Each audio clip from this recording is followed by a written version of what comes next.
Hello, everybody, and welcome back to Light Body Radio. I'm your host, Dr. Lara May, and today I have a special treat for you. I have a special guest, Jaime Kerr, and she is not only a good friend of mine, but also a 200-hour certified yoga teacher. And I wanted to bring her on today to talk about the theme of October and movement in your life. And we're going to talk about movement in the context of yoga, which is also in alignment with the blogs that I am posting for this month that I definitely encourage you to check out.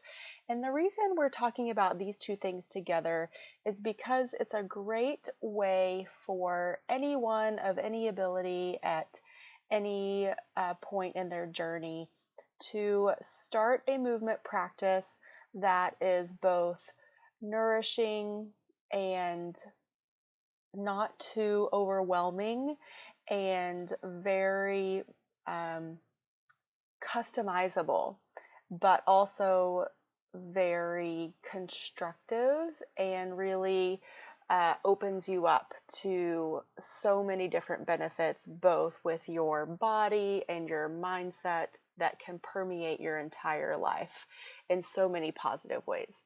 So I hope you enjoy today's episode with Jaime because it's a lot of storytelling, but I think very constructive storytelling. But before we get to that today, I wanted to let you guys know that I am offering a very special holiday program. I'm calling it the Holiday Thrivival, and it's going to be all of November and December. It's a group coaching program that is going to help you really thrive through the holidays this year. And so I'm starting it at the beginning of November because I want to do a 2 to 3 week elimination diet phase so that if you guys are having any gut issues, inflammatory issues, any autoimmune, or if you're just wanting to uncover some of your food sensitivities and figure out what they specifically are and maybe why you have them, then this 3-week phase at the beginning of November is going to be perfect for you. And so the first 3 weeks are going to be totally elimination and really tuning in to what our body is trying to tell us. And that's both with the physical and the mental mindset. And then, we're going to have Thanksgiving. So going into Thanksgiving, you're really going to be able to figure out like what your triggers are. Is it dairy? Is it cheese? Is it meat? Whatever it is. And so when you get to Thanksgiving, then you can make better choices for yourself as so you'll feel better. So the whole point of this is so you can thrive during the holidays, feeling better, not feeling like crap by the time New Year hits, and then having to do that whole like, oh, I just totally derailed myself through the holidays. Now I have to get back on track. I want to help you stay on track through the holidays while still enjoying yourself and still indulging in a healthy way, not overindulging. And so that's what this 8-week program is going to be all about. We're going to do it with a group of like-minded and motivated individuals that want to have the balance and not be stressed and not feel crappy and overtired and overstressed and overstretched. And so I'm going to be offering a free webinar coming up October 24th. That's a Saturday. I would love it if you joined me. The topic of the webinar is going to be how to infuse more hydration into your life. So 8 ways to drink more water. And with that, I'm going to go into all the juicy details about this upcoming program as well. So go to drlaramay.com/webinar register. And I will leave a link in the show notes for today's episode. So you can register for the webinar, get in on all the goods, and go ahead and get yourself set up for success for this holiday season, because you don't have to go through the regular rigmarole of overeating, overdrinking, overshopping, overstressing yourself, overscheduling yourself. There can be a happy balance, and I want to help create that for you and with you this holiday season So again, it's drlaramay.com/webinar register to get registered for the free webinar on October 24th, which is a Saturday. And I will see you there. But on to today's episode with Jaime Kerr.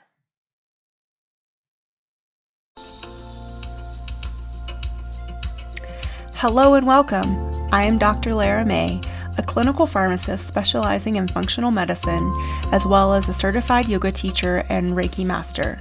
I run a truly integrative health coaching practice encompassing functional medicine lab testing, yoga and meditation, and a sprinkling of Reiki energy medicine. Join me here on Light Body Radio to break through your health plateau and come into alignment with your natural vitality.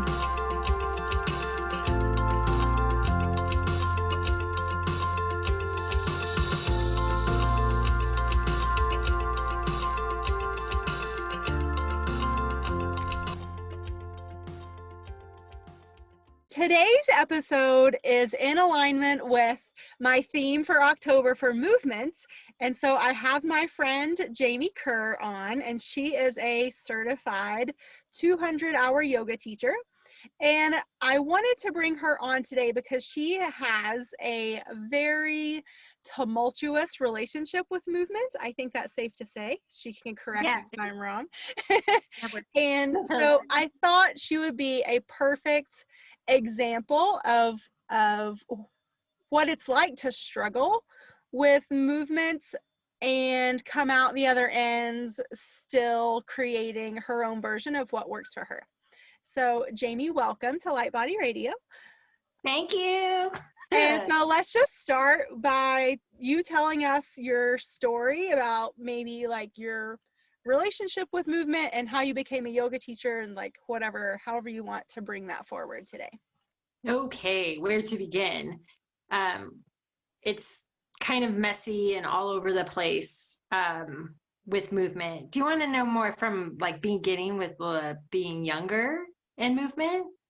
Sure. If you felt like that influenced you a lot. I know like when I personally first met you, you were sort of just getting into CrossFit and sort of beginning your journey with being like, a real athletic adventure with that. Okay. So at the time when you and I first met, I was working graveyard as a pharmacy tech, and it was at a hospital. And I had been working with another pharmacist who I had really admired her discipline in running before and after work. And I thought, man, if she can do it, I can do it. She was a little bit older than me. She was married. She had a young child. And that's where my foot path started. But it started with this big judgment. I was immediately comparing myself to somebody. So I wouldn't recognize that until years later. But anyway, so we would go running after work, and 4 miles felt like death. And I was struggling, and then I would feel great afterwards, but then it would totally, it just sucked while I was doing it. And I was like the kid in the car, like, are we there yet? But with a lot more expletives. And I love it. And then one night I ended up working with a different pharmacist who had introduced me to the idea of CrossFit. She and her husband had been working with a personal trainer. And after our discussion about me wanting to do something, but maybe not running, maybe running wasn't the thing that was best for me. She had introduced me to this concept of CrossFit. Her trainer would implement a few things like battle ropes and these wall balls. And so I started to investigate, and I ended up finding this CrossFit gym / box that I ended up really enjoying. one of the rad things about this trainer was that he had a really cool program. He was he was in the military. He was working with a lot of first responders, and he had this wealth of knowledge behind him. And he gave 2 free classes, kind of like, try it the first time and then just make sure you try it a second time to see if you really hate it or not.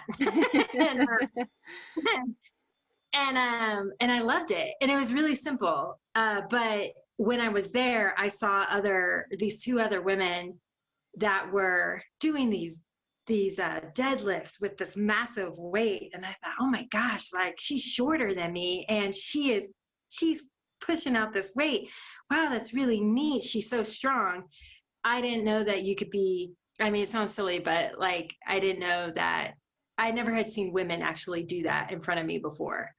Being able to go to a gym that weren't massive bodybuilders and doing it for a show. These were just women that were average women in this gym, busting out this routine that the trainer had put together. So that's where it started.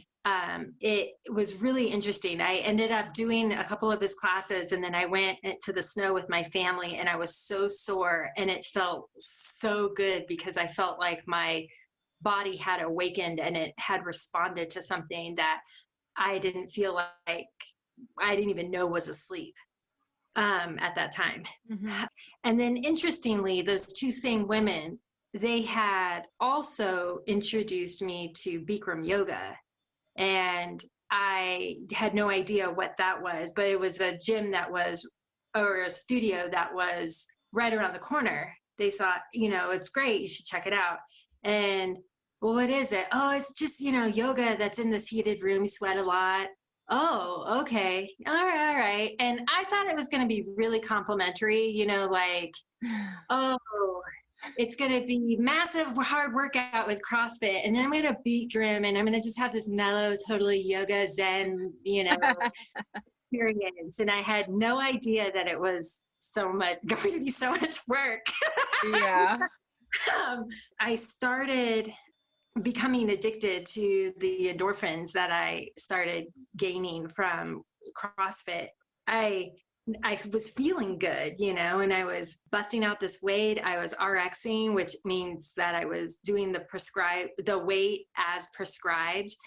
You could always modify. And that was the one thing that I also really appreciated about CrossFit was that anybody could do it. And similarly with yoga, anybody can do it. It's for everybody. But there was a lot of criticism with CrossFit too, was that there was this push and this constant pushing through. So I had these dueling battles within myself where I really wanted to be strong enough to achieve these set goals that the trainer had created. And I started getting out of myself, and by getting out of myself, I didn't realize that I wasn't even in myself. I didn't know that I wasn't coming in from the right place until I realized I wasn't in the right place. Yeah. So it was super challenging, which I loved. And it was part of the CrossFit push also for me was I wanted to participate in this challenge called Tough Mudder. And I had never done anything. Well, I had done something really mild like that, like through a pumpkin patch, with some friends. And then we went and had drinks after. It was great. But I had a rope climb. Awesome. I could do this in my sleep. Fantastic. Yeah. But I heard of this Tough Mudder and I thought, oh gosh, that sounds like fun, which was another reason of why I'm getting involved in CrossFit. I knew that it could get me up to a level that I could hold my own when participating.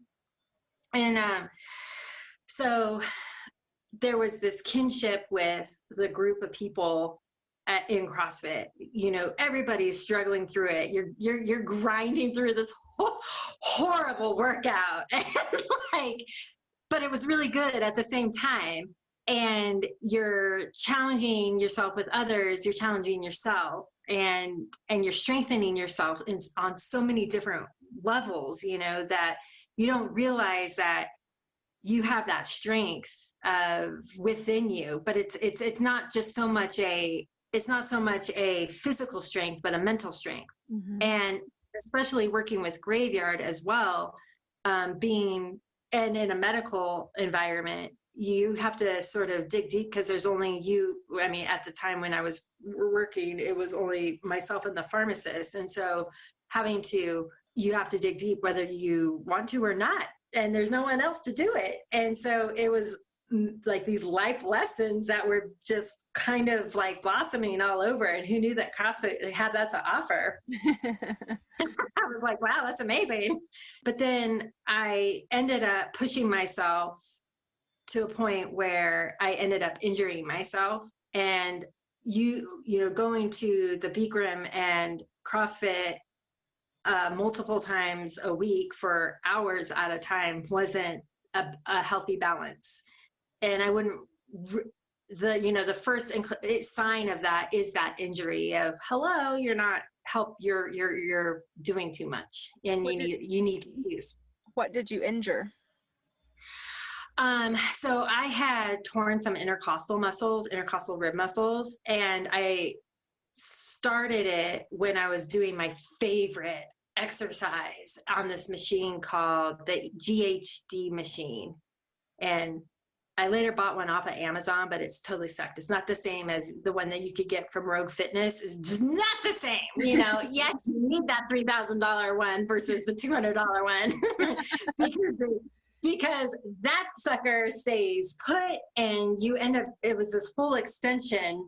You lock your feet underneath this hold, and you end up using your glutes or your glutes and hamstrings primarily, but you do these back extensions. And I was you could be on your belly or on your bum when you do this, but I went too far, and I went against the advice of trainer. He's like, don't only do like 20.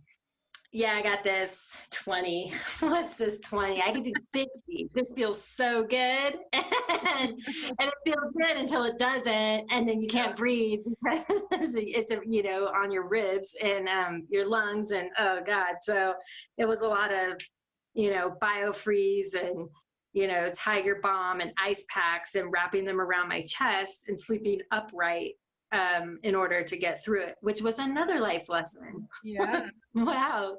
But I ended up injuring myself from the Tough Mudder, and then that's when things started to shift.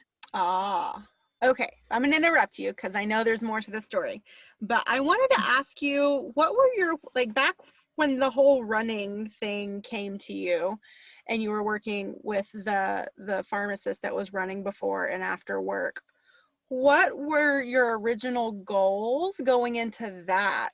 Was it, I just want to be like her, or I want to be in shape and I don't know where to start, so I'm going to do what she's doing? Or do you maybe remember what your goals were at that? I'm just curious.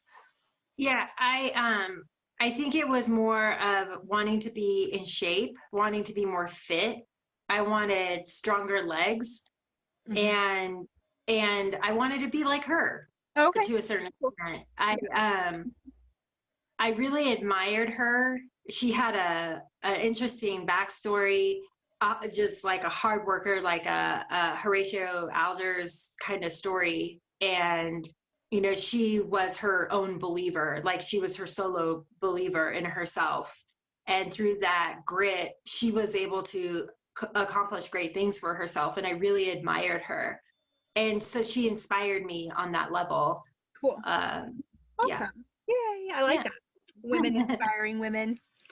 And I had another question too, as you were telling your story, and you mentioned you said constant push and constant criticism. And was that coming from within you, or was it also coming from, quote, the trainer? I'm just curious. Oh, the trainer was great. It was coming from myself. Inner critic. Yeah, the pushing it was encouragement. It wasn't to the point of, and even that language use is different in telling of how he was encouraging and just, keep at it, you can do it, push through this one last one. There's a point where if your form gets sloppy, you'll end up injuring yourself. Absolutely. Yeah. And when I would do it, like basically the form would get sloppy. And it got to a point where I was pushing myself where it was sloppy, and it wasn't quality, it was quantity at that moment. And then that ended up not being a good mindset. And I know I'm not the only one that ends up having that, because you can see it. No, not at all. And so I just wonder, like, so like you were looking, I think like you said, like you found like this group camaraderie and this community within CrossFit, which I think all, even those of us that aren't in CrossFit, like know that there's like a community that is built around it, which is awesome. But do you feel like they're like because at the beginning of your story too, you mentioned judgment and comparison. And so do you think that also like can factor in, like can become almost like systemic within that community? And I don't think any of this is intentional. I just think it's like, pardon my French, shit that comes up. With the judgment, and what was the second thing? Comparison. Like as you're, because you said like pushing myself and then, like my form got sloppy. Do you think that maybe that was also because you were like comparing yourself to the other women around you and saying, well, if I just get one more, then I'll be, strong like them? Yes. And it wasn't them doing it. Of course not. Me doing it myself. Yeah. I remember there was this one girl. Oh gosh, she was incredible. She was a mom of two and a graveyard L&D nurse. And she was just built for it. Oh gosh, like the weight that she could do. And I thought, golly, like I'm here as much as she is, and I'm doing my best, and I'm still not at that weight. I must not be good enough, or I'm not trying hard enough, because I still am not getting to that point. And I would get inside my head, even though what I was doing, I have these Facebook reminders, a post that I did, like I would come home and I would post on Facebook, like all this workout, this shit that I did. And I look at that now and I was like, wow, 35 push-ups. Like, who's that girl? I don't know her anymore.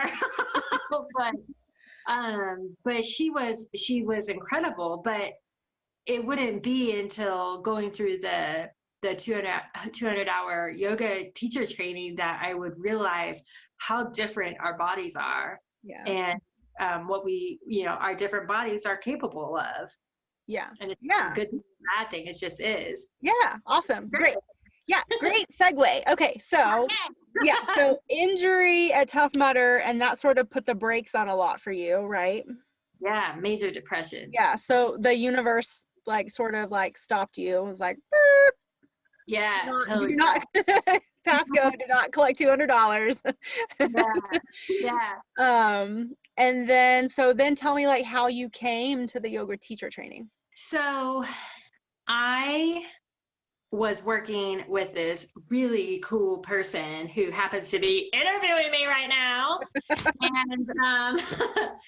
And through our work and the things that we have read through Gabby, through Wayne, through Louise Hay, a lot of the people, things, all this stuff started. It was like a spiritual stew, almost like a mental spiritual stew, where everything was just kind of thrown in.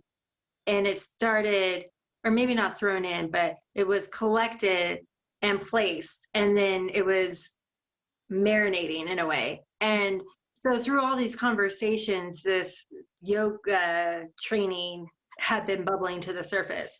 And I remember you talking about it, and that it was something that you had always wanted to do. And I remember listening to that. I was like, oh, wow, that's kind of neat. Huh? I never really thought about that. That's kind of cool. And then I had really enjoyed the Bikram when I had, like, I mean, I went 30, what was it, like 30 classes in 30 days. And there was a couple times where I went twice a day. Unbelievable. I mean, I know, I used to do that too. And there's still a special place in my heart for Bikram. Like there are things that I still love about it. And one of the things I do love about it is that it's so challenging, but I do think that there's something to be said for the repetitive motion of Bikram. the force needs to know, or wait, was nose to knee. Oh, the yelling. No, Yeah. don't yell Yeah, at I'm me. sure those of us that have practiced Bikram have all been in one of those classes with the drill sergeant instructor who is Yeah. screaming at you the whole time. Be like a lamppost. Yeah, screaming at you. Lock your knee, lock your knee, lock your knee. Okay. So, and I just want to point out too that like you and I had this experience with Bikram at at a similar time, but we did not practice together at the same studio. But so we were coming to our yoga teacher training from very different places. From me being a competitive athlete for practically my whole life since I was 8 years old, and very disciplined long-term regimen, and then into yoga, and you on the other hand coming from CrossFit, from injury, and then a hiatus, healing your injury, and then to the yoga. So because I think there's a perception out there that to do a yoga teacher training, like you need to be a master already, you need to be able to stand on your head and twirl and like put both feet behind your head and like then jump up and down or something, I don't know. Yeah. Do this like a headband, like with no hands. Yeah, like, amazing. Yes. But there's just really no, that's okay. So yes, so because I think there's a value that I never really thought about with the yoga teacher training that is very much about like diving deeper into your own personal practice, and again just like meeting yourself on the mat wherever you are, and learning that level of acceptance without judgment, because that's when the real work begins, right? Oh yeah, it's so funny you say that. The last week in our yoga class, there was, I mean, it's a yoga class that I'm taking, but there was a new student, and she was older, and and and I remember her saying, "Oh, I'll just sit, I'll put my mat behind you," even though I invited her to be side by side with me. And then I was like, "Oh my God." I was worried because I had some spicy food earlier, and I just did not. I was like, "Please don't part, please don't part, please don't part." Like, I just didn't want to have her like leave with that experience. Yeah. Oh yeah. But I remember. At least you weren't in a Bikram studio for that. I'm sure that's something we all remember from Bikram, is being in a crowded class with maybe someone that has some bad gas, because there's nothing lovelier than a hot, steamy, sweaty room with a nice juicy part. Yeah. Awesome. Anyway, okay. But what I had said to her were those same exact words of where she felt insecure about not being able to do it. And I had said to her, start where you're at. You're exactly where you're supposed to be. Meet yourself on your mat. Where were we going for that? I had lost my train of thought. Yeah, no, that's exactly the point, is that we were both coming from different directions, but we ended up going through this journey together. And so that's why my intention with this month of October is to help people create a consistent movement practice for them. Not to run a Tough Mudder and not to be able to deadlift 1,000,000 pounds, even though those things are amazing accomplishments and great goals, but to create a healthy relationship with movement, because the most important thing for long-term health is just moving. You don't have to run a marathon. You don't have to do an Ironman. You don't have to do CrossFit. You like all these things. You just have to move.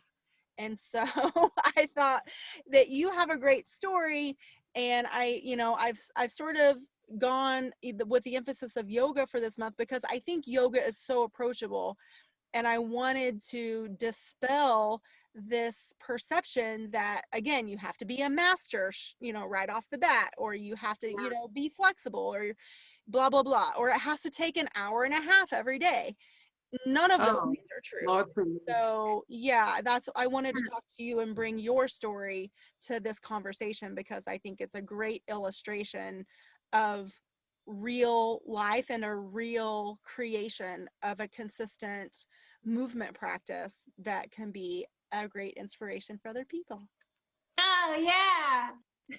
Yeah. When I had that injury, it was very challenging. Like I was super depressed afterwards, and even though going back to CrossFit with modifications, I still felt really defeated, and I didn't feel like I was getting anything out of the class, and I just felt like I felt like a fucking failure. And even though nobody was saying that to me, and even when athletes were coming back into the box, modifying at whatever point as they saw fit, like one girl had, a pre-existing shoulder injury. And so she wouldn't lift as much, or maybe she wouldn't lift at all. But it was really hard for me to pull myself out of that. And I was working with someone who had been an aerobics instructor at one point,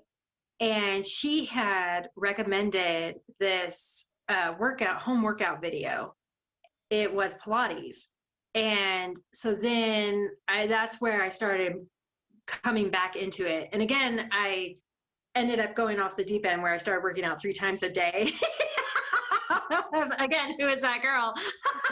I don't know her anymore. But I ended up, those were some experiences that I ended up bringing forward with me. When the yoga teacher training class came up, I thought, wow, maybe that, if again, if Lara could do it, I could be able to do it maybe. And that was really inspiring because you end up doing a lot of things that I think a lot of people wouldn't even dream of, that think that they could do that, but they can. They just have to have that tiniest shift, that will to do it. Mm-hmm. It just takes that one little oomph to be like, you know what, maybe I can. That year in 2018, I had decided, you have to decide that it was going to be the best year ever.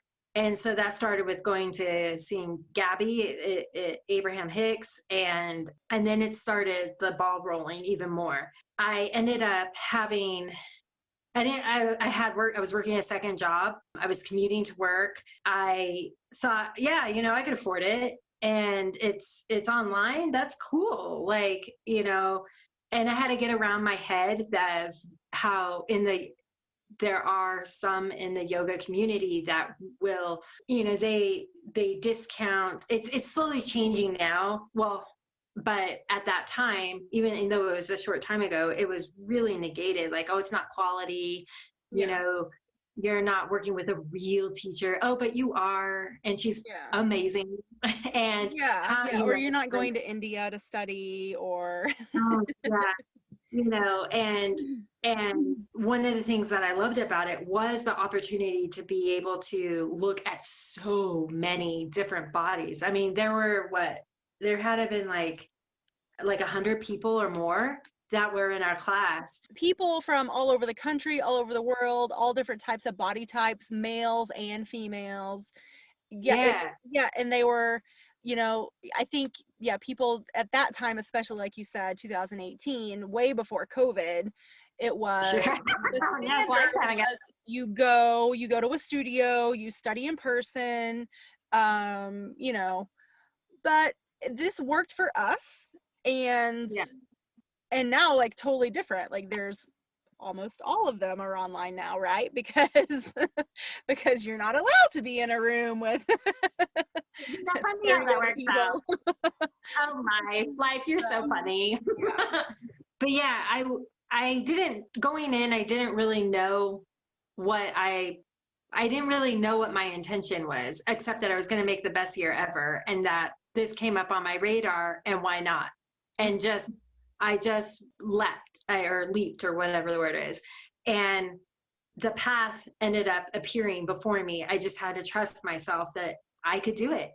Interestingly, I ended up quitting that second job, and I was sort of worried that I wasn't going to be able, like, how am I going to pay for this, And it wasn't a super break the bank, but it was one of the factors. And then it will always work out. It just works out. There's a way. Well, where there's a will, there's a way.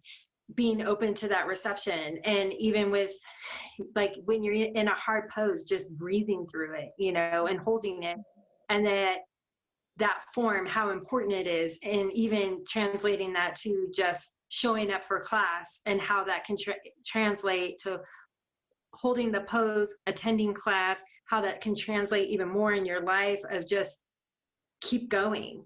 Yeah, I want to stop there too, because this has been coming up a lot for me personally, is allowing yourself to feel the feelings and just be with them long enough, because they will pass. Like, the only thing constant on this planet and in this realm is change.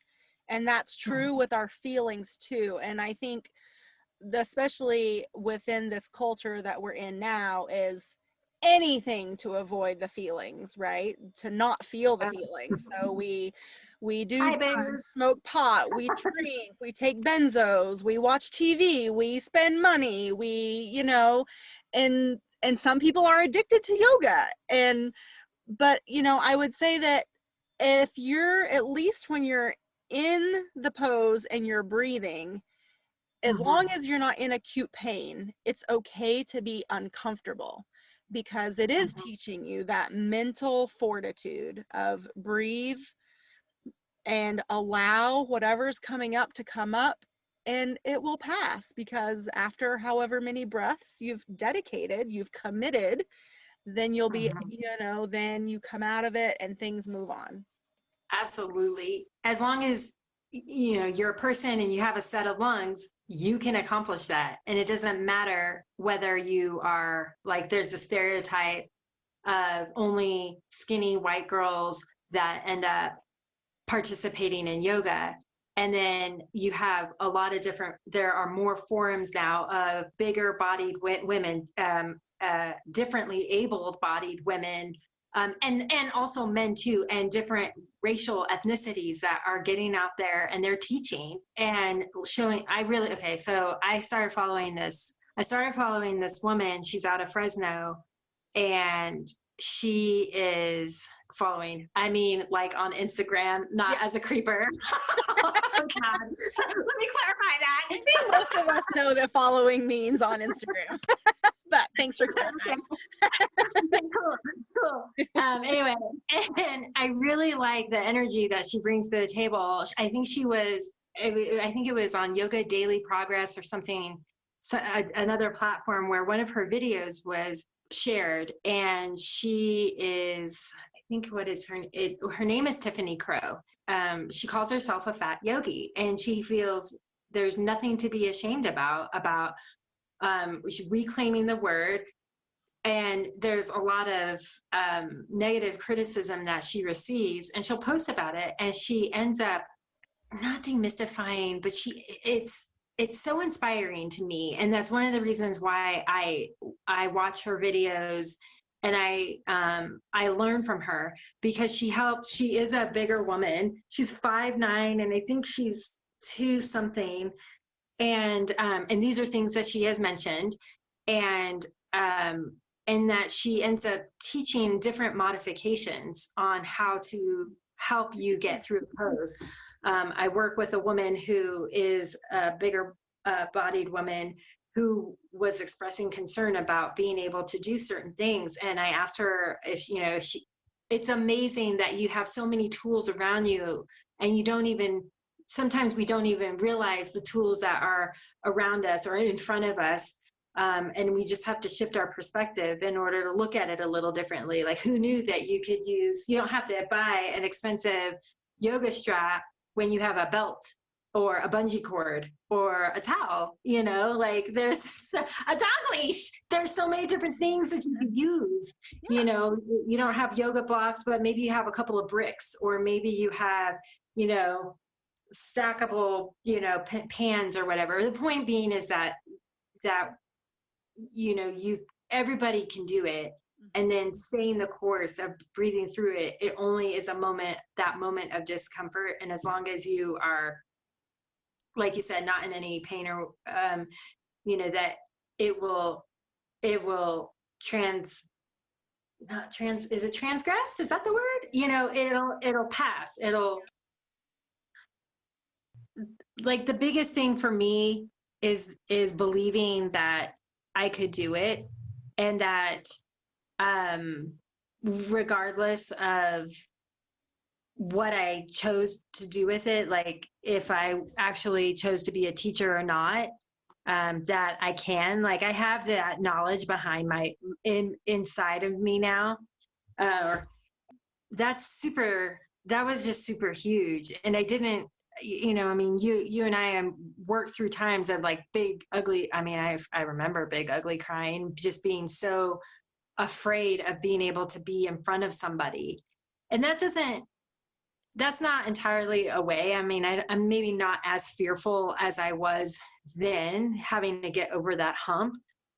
I feel like if somebody were to hand me a class, like if Gia was to hand me a class today, I would be nervous as fuck, but I would totally be able to get through it, Yeah. And even just how it ends up translating to different areas of life. Like recently I ended up, there was a coworker that was having a crisis at work, and I really thought they were going to walk off the job. And so I ended up going in there, and I ended up talking with her. And sometimes you end up having to, just sometimes a hug helps so much. But she didn't want to leave, and it was amazing. Like, I had her sit down on a chair and uncross her feet and keep them grounded on the floor. And then I led her through a 4-breath intake, inhale and exhale. And it was rad, because I would never have fucking thought of that if I hadn't gone through this yoga class. Amazing how it ends up going like full circle. Like, you never know where it's going to help. And it continues to help. Like, it's a continuously giving practice. That was huge for me, realizing that, and even in that moment, just a few weeks ago, helping her, like, holy crap, that's so magnificent. Like, not in a, it's truly huge to be able to take that from your learning and apply it in other ways. So yeah. And the fact that because it's not just about the movement. But it's a huge leg of it, a huge arm of it. Yeah, so I think I talked about a little bit about that last week, and I know I've definitely talked about it in some of my blogs, is that if you're looking for the whole package of mind, body, and spirit, yoga's got it for you. I mean, that's what it was. Obviously, it's an ancient tradition and practice from a very ancient part of the world. So it's been practiced and cultivated for thousands of years. And so it's not just about the movement. However, in this Western society that we're in, it's a great place to start. Mm-hmm. And I think all of us can benefit from meditation, and that's one of my favorite soapboxes too. And I think that's also what's great about yoga, is that usually within a yoga practice, especially if you go to a studio, but a lot of times now you find it more and more on YouTube, you're at least starting the practice, even on like a YouTube class, with a tune in, some, very conscious, intentional breath work, setting an intention. And then you're usually ending the class with savasana and then perhaps another meditation at the end. And so I think that's also a really great entryway, like a little bit of a door window opening for people to explore more, which I think is fantastic. And that's one of the things I like about too, like you can take it or leave it. Like maybe you're really just coming to yoga as a way to build strength while you heal from an injury. Or maybe you're coming to it as a person that has no history with exercise whatsoever, but you need to do something, and it's a great place to start. So like, again, like you said, any body, any shape, any size, any age, any sex, any creed, any color, any of that, like all are welcome. And so, yeah, I just wanted to, I'm so glad that you are here to tell your story, because you're really, I think, like bringing into real life all of these things that I sort of preach about on this podcast, for lack of a better word. So yeah, because I wanted to go back, and when you said you were talking about some of the things that were running through your head, and so I want to talk about like the shit we say to ourselves. Which could be like a whole subject for a whole nother podcast. But yeah, so the shit we say to ourselves, like when we're starting something, or maybe like restarting, maybe when we're coming back to something that we haven't done for a while. I know this happens to me too, like after, like I'm always doing something, but let's say like I just took a hiatus from running and I just restarted running in the last week and a half. And I'm back to that place of shit, this is hard, like, or ow, or this hurts, or, maybe I really don't like this as much as I thought I did. Well, yeah. Yeah, or maybe like things that are a lot meaner to ourselves, like I suck at this, I can't do it, what am I thinking, like I don't belong here, I'm weak, all of this stuff. And I just think, again, like yoga provides the perfect, you called it a stew earlier. And I think that's a great metaphor, because there's so much cooking up here between our ears anyway. And so I think yoga provides like that perfect combination of movement and stillness at the same time, for us to really recognize what's been percolating in that brain of ours, whether it's positive or negative, and really allows us that mirror to examine it, even if we don't want to. Well, yeah, it's I recently, when you said the way of the being like how we can be horrible to ourselves, I remember one yoga class in this studio in Sacramento, and it said that it was for all levels, and I found that to be absolute bullshit. It just wasn't. And I remember just falling into child's pose and just crying, snotty crying onto my mat in this pose, and just saying how, like, I said awful things to myself, like, what the fuck do you think you're doing here? You don't belong in this fucking class. Look, it's for everybody, and you can't even do it. You can't even do these simple things. And it was so bad. And that was part of a lesson, and it was for myself to face whatever that was that I was going through at that moment, and me asking myself, what is it that I'm going through at this moment? I was introduced to this yoga class here in Reno, which is really pretty amazing, and it's donation based. And one of the things that is amazing about it is it's for people on all different kinds of recovery. and it doesn't matter what your recovery is that it, you know, it could be anything. It could be drugs, alcohol, food, sex, shopping, and it doesn't matter what it is. But one of the things that the yoga is helping is in this amazing, like you said, the mirror, our reflections, and being able to sit with ourselves, and how we are in this crazy pandemic, and how a lot of the times we end up just running from ourselves and numbing ourselves in a variety of different ways, like you said. And oh, I was reading this article. It's a movie and it's a documentary, and it's talking about how it's like our phones are our digital pacifier. Eye-opening. Eye-opening, yes. Oh, I have to see it. But when they said digital pacifier, and I was like, oh my God, that's me. Like, I can't even put my phone down. This is why I can't sleep. You know, constantly scrolling and rechecking, you know, a million times what, you know, it didn't change in the last 20 seconds, and how busy our mind can be, and how it is that monkey mind. It's like you're swinging from one thing to the next,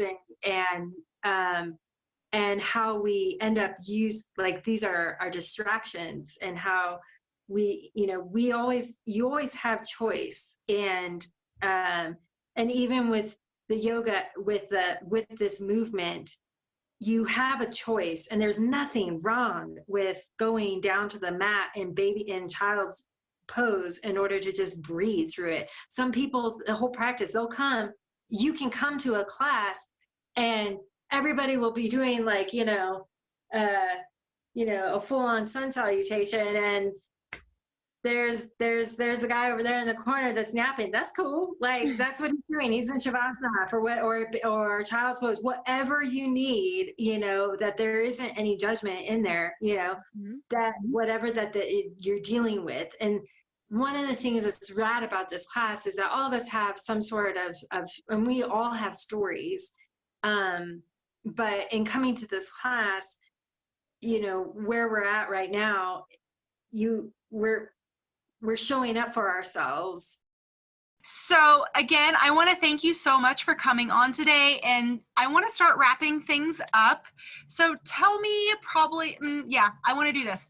Tell me a tool that we can take away from today. So one of the things that maybe, I don't know, something that someone can implement today in their life that you have learned from your movement practice, or any advice that you would give to someone like starting from square one with their movement practice. So one thing that keeps popping into my brain right now is being impeccable with your word, and like how you talk to yourself.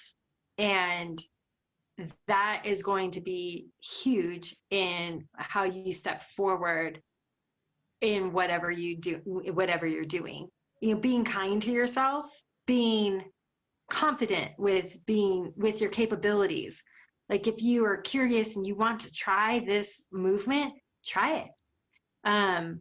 Maybe today isn't the day, but maybe maybe tomorrow will be, or maybe try going a little bit deeper and challenging yourself and feeling that discomfort, but being able to be kind to yourself and letting yourself know that it's okay to struggle a little bit in it, and that it might not be easy the first time or the 50 billionth time, but knowing that how you feel in it, how you talk to yourself while you're in this, doing whatever this movement is.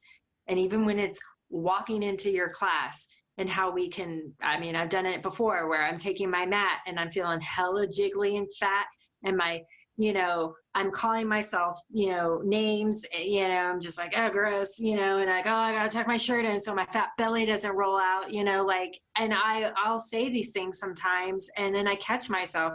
I'm like, oh my gosh. And so turning it around and thanking yourself that, thank you, body, thank you, feet, for walking myself into here, thank you for giving me this ability to even try this, thanking myself.